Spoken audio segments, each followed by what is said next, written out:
Experiment आपका कौन सा है?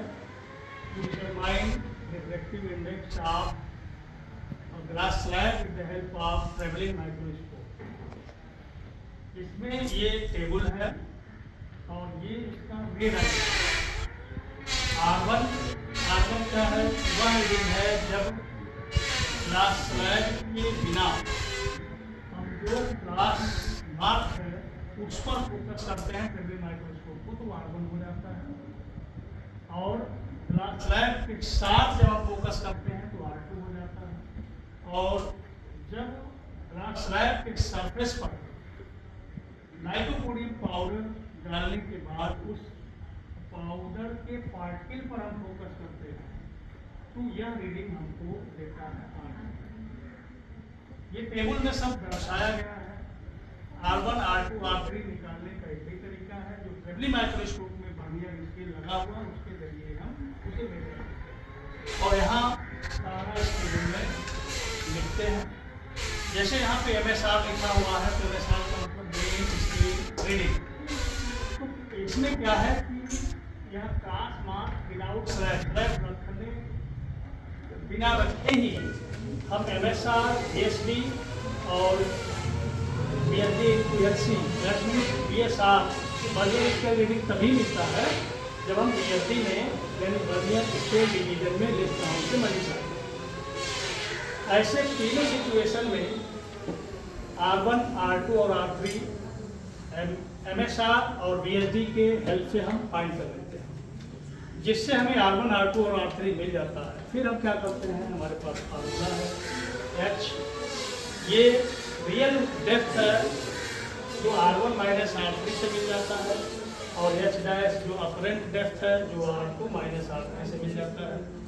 और हमारे पास फार्मूला है रिफ्रैक्टिव इंडेक्स का H equal to real depth upon apparent. अब हमें यहाँ पे समझना है, सबसे पहले हमें लिस्ट काउंट फाइंड करना था तो हमें निकालना था value of one main scale division. इसके लिए हम क्या करते हैं, ये जो मेन स्केल डिवीजन है यहाँ पे बना हुआ है तो 0 से 1 के बीच में 20 डिवीजन है। तो 20 डिवीजन की वैल्यू क्या है 1 सेंटीमीटर, इसलिए 1 डिवीजन की वैल्यू क्या होगी 1/20 सेंटीमीटर, जहाँ से हमें मिलेगा 0.05 सेंटीमीटर। तो जो मेन स्केल है उसका एक डिवीजन हुआ यस 0.05 सेंटीमीटर। अब हम देखेंगे कि ये यहाँ पे जो वर्नियर स्केल बना हुआ है इस पर कितने डिवीजन्स बने हैं। तो ये टोटल डिवीजन्स आप देखेंगे इसमें 5 पार्ट में इसको बांटा हुआ है और हर पार्ट में 10 डिवीजन बने हुए हैं। इस तरह से इस पर कितने डिवीजन हो गए, टोटल 20 डिवीजन इस पर टोटल हो गए। यहाँ हमारे पास लिस्ट काउंट का फार्मूला है S/N और यहाँ हम सॉल्व करते हैं तो हमें मिलता है 0.001 सेंटीमीटर। यह जो यहाँ वर्नियर स्केल बना हुआ है ट्रैवलिंग माइक्रोस्कोप के साथ उसका लिस्ट काउंट। इसके बाद ये पहला सिचुएशन है जब बिना ग्लास स्लैब के हम क्रॉस मार्क पर फोकस करते हैं ट्रैवलिंग माइक्रोस्कोप। तो हमें यही सिचुएशन मिलता है जो यहाँ पे बनाया गया है। अब इसको ध्यान से देखेंगे तो यहाँ देखिए पूरा का पूरा 2 सेंटीमीटर। वैसे अगर आप यहाँ से काउंट करते हैं डिवीजन्स को तो यहाँ तक आते आते जो यहाँ पे 0 मार्क है वर्नियर स्केल का, उसके नीचे तक का जो मेन स्केल के डिवीजन्स हैं वो आते हैं टोटल 46। तो 46 डिवीजन है, लेकिन एक डिवीजन की वैल्यू हमने यहाँ पे फाइंड कर रखा है 0.05। इस तरह से 46 डिवीजन की जो वैल्यू होगी 46 इंटू 0.05 यहाँ से आ जाएगा 2.30 सेंटीमीटर। अब हमें ये देखना होता है कि वर्नियर स्केल का कौन सा डिवीजन मेन स्केल के किसी भी डिवीजन के साथ कोइंसाइड कर रहा है। तो उसे देखने पर जो सिचुएशन है ऐसा मैंने बना रखा है तो यहाँ से लेकर यहाँ तक काउंट करने पर ये वाला जो डिवीजन 17th नंबर का वह कोइंसाइड। इस तरह से BSD हो गया 7। तो हमें क्या करना है, यहाँ लिखना है 17 और साथ में हमें मल्टीप्लाई करना है इस पर लिस्ट काउंट से। तो 0.001 यहाँ से हमें मिल गया 0.017। क्लियर है। अब हमें ये दोनों ऐड करना है, यहाँ पे लिखा हुआ R1 तो R1 की वैल्यू है 2.30 और इसे जब हम ऐड करेंगे तो 2.3 और 17 सेंटीमीटर। क्लियर हो गया। इसी के बाद अब हमें क्या करना है, यहाँ पे जरा फोकस कर लीजिए। ग्लास मार्क कागज पे बना हुआ था, उसके ऊपर हम ग्लास स्लैब रख लेते हैं और फिर से हम एक फोकस करने की कोशिश करते हैं। अब देखो फोकस कैसे होगा।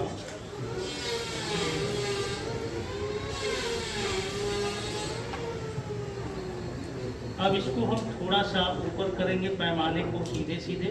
अब हम रैचेट को टच नहीं करेंगे।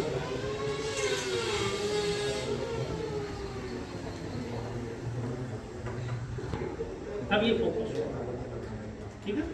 फिर से हमें वही सिचुएशन पढ़ना है, पैमाने को पढ़ लेना है और पढ़ने के बाद ठीक इसी तरह से दूसरे वाले में हम कुछ करेंगे और जब यहाँ कुछ करेंगे तो वह बन जाएगा हमारा दूसरी रीडिंग हो जाएगी। हम इसको पढ़ के बता रहे हैं।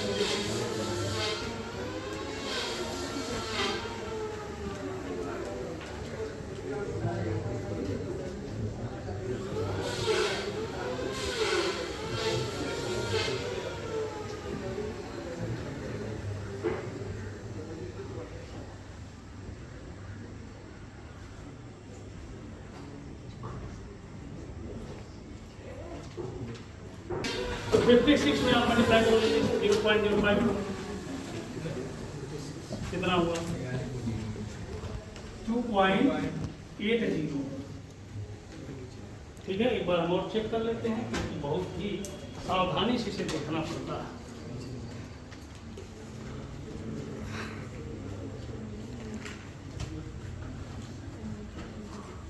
ही है, ठीक है ना।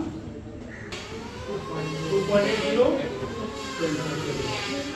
अब हमें ये देखना है कि कौन सा डिवीजन कोइंसाइड कर रहा है बर्नियर स्केल का।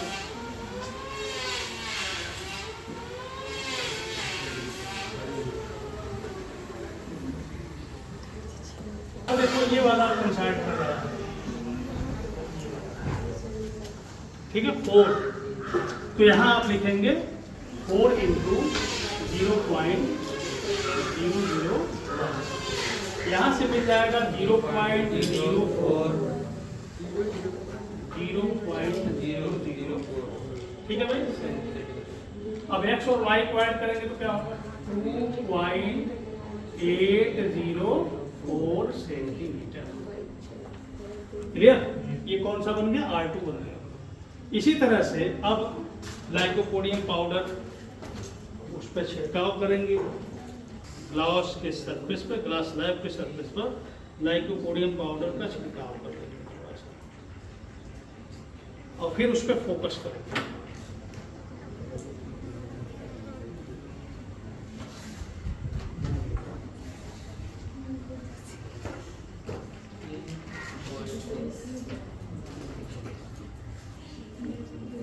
ये फोकस हो गया।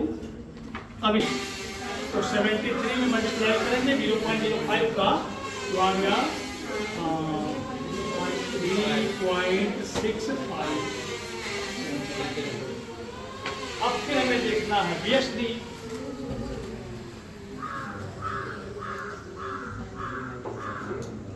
ये वाला 22 इंटू 0.001 कितना आ जाएगा 0.022। ऐड करेंगे तो क्या होगा 3.672। क्लियर। अब एक कैलकुलेशन हम लोग कर लेते हैं, काम खत्म हो जाएगा। आइए कैलकुलेशन करते हैं। इसी तरह से बाकी के भी 2 रीडिंग आपको निकालना है, अपने से निकालना। प्रोसेस यही है, बस करना क्या है कि अब ये जहाँ पे है यहाँ से ढीला करके इसे नीचे या ऊपर कहीं कर लेना है और फिर से पूरा एक्सपेरिमेंट फिर से शुरू करना है। ठीक है, आइए कैलकुलेशन नंबर 1। इस टेबल के नीचे आप देखेंगे कैलकुलेशन ही लिखा होगा, जर्नल लिखा होगा। कैलकुलेशन नंबर 1 में हम L1 निकालेंगे। तो इसके लिए हमें यहाँ पर H चाहिए। H क्या है R1 माइनस R2 है, R3 है। और फिर हमें H डैश चाहिए, ये R1 ये R2 माइनस R3 है। या हमें अगर मन करे आप तो R3 माइनस R1 लिख सकते हैं और इसको R3 माइनस R2 लिख सकते हैं। बोलो भाई, समझ में जो बड़ा होगा उसी में डिफरेंस ही लेना है। R3 की वैल्यू आप बोलिए 3.672 और माइनस R1 की वैल्यू 2.317। आप इसे तुरंत सब्ट्रैक्ट करिए। फिर यहाँ पे देखिए R3 की वैल्यू 3.672 और माइनस R2 की वैल्यू है, ये आपका R2 की वैल्यू यहाँ पर बीच में ये 2.804। जल्दी बता दो भाई, सब्ट्रैक्ट कर लिए इसको आप।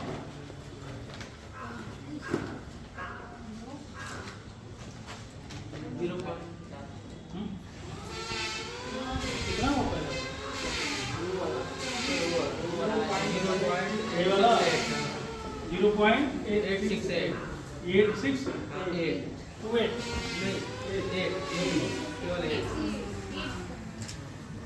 ठीक, अब इसको बताइए।